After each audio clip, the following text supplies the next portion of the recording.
Welcome. In front of me is a Huawei Nova 8i, and today I will show you how to go through the setup process of this phone. So when you boot it up for the first time, you will be presented with this screen right over here. So select your language, which for me is already at the correct one. So I'm gonna get started, and then I can select my region. So obviously again, choose your region and go to the next page, where it gives us terms of use. Nothing greets me better to my brand new phone like the basically user agreement to how I can use the device. So obviously you need to agree to it and go to the next page, which basically shows you that you can insert your SIM card right now, or to be honest, you can insert it at any given moment and any time you wish to. So I'm gonna skip this for now. This will bring me to the Wi-Fi connection, which I'll also skip, which in turn will also not set the date and time automatically, so it will most likely be incorrect.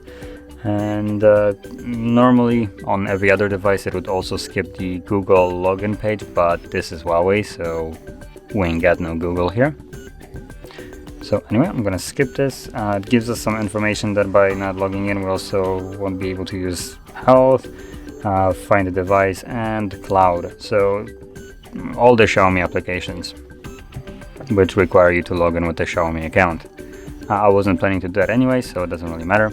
We have data and privacy. Obviously we can tap on details, but at the end of the day we just press on next and virtually agree to those. Have some media services, so obviously you can agree to those if you want to, or set later. Huawei mobile services.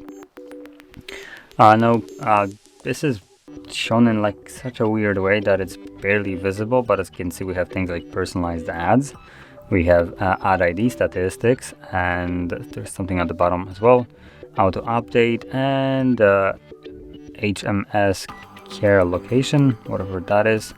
So obviously the two last ones might be, I don't know, kind of good, depending, but personally I hate this trash right here, the personalized ads. I don't like my phone spying on me and then giving me ads based on what I looked for recently. That's a big no-no, and it's just creepy. So no thanks. It probably won't still stop Huawei from spying on you, so just putting that out there. And we also have the ad ID statistics. So when enabled, your information will be used to evaluate and improve the... Okay, no. That also sounds like a big no-no. Big red flag, so let's just turn that off as well, and I can now go to the next page, which brings me to the device protection. So I have a couple ways of doing it: fingerprint, face recognition, or pin pattern or password. Now if you want to select any of those two or both of them, you will always be required to also set up some kind of physical way of unlocking the device, that'd be pin pattern or password, just because if something would happen to your face or your finger, you can still unlock the device in other means. Now anyway, I'm gonna set up a pin right here. So no, not password. Oh, not pin, what am I saying? Pattern is what I meant to say. So there we go, pattern, draw the pattern, redraw it, and there it is, it's now set.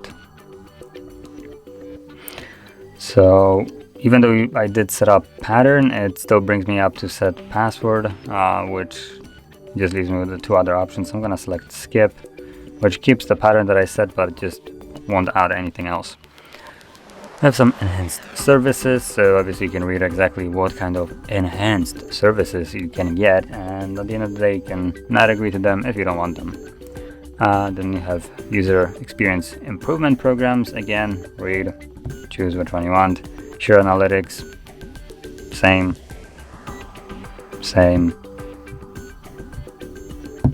There we go. Keep your software up to date.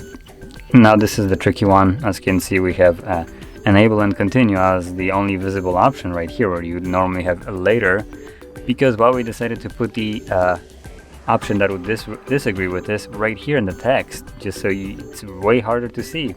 And then they also managed to put it don't enable or enable, which update manually, I guess enabled for update manually, that's what I'm assuming. Overnight software update makes it easier, blah, blah, to get the latest features, security patches and improvements. Oh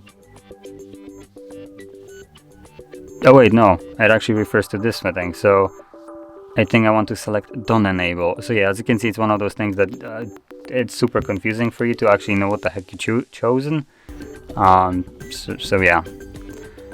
Now this brings us to the next page, data import.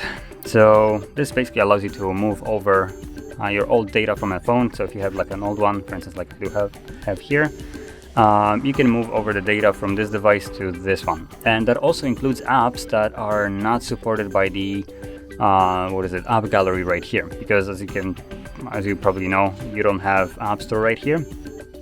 So what you can do is download an app on an older device that still had Play Store, and then move it over using the phone clone application over to here without any problem. So that's one of the nice ways you can actually get apps that aren't supported here. And overall you can also move basically everything else. But because I'm setting it up as new, I'll be sticking with the setup as a new device, and this gives me the new navigation gestures. Yeah, they're not new, they've been out for like half a decade now, so no thanks. I think I can figure out how they work after half a decade. Okay, and we can now finish. And there we go, we have now our home screen. So anyway, if you found this video helpful, don't forget to hit like, subscribe, and thanks for watching.